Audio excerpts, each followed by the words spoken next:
संरक्षण मंत्री राजनाथ सिंह जम्मू काश्मीरच्या दौऱ्यावर आहेत। राजनाथ सिंह हे सध्या जम्मू काश्मीरमध्ये दाखल झालेत। सैन्यातील जवानांना राजनाथ सिंह भेटणार आहेत। आताची महत्त्वाची बातमी, एलओसी जवळच्या लोकांशी सुद्धा ते संवाद साधण्याची शक्यता आहे।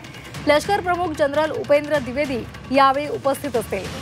ऑपरेशन सिंदूर नंतर संरक्षण मंत्री आता जम्मू काश्मीरच्या दौऱ्यावर आहेत। जम्मू काश्मीरमध्ये ते दाखल झालेले आहेत आणि तिथल्या सैन्यातील जवानांशी ते संवाद साधणार आहेत।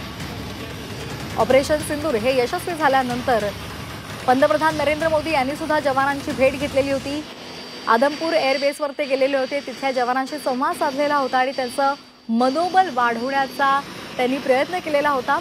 आणि आता राजनाथ सिंह सुद्धा जम्मू काश्मीरमध्ये दाखल झालेले आहेत आणि ते सुद्धा जवानांना भेटणार आहेत, त्यांच्याशी चर्चा करणार आहेत।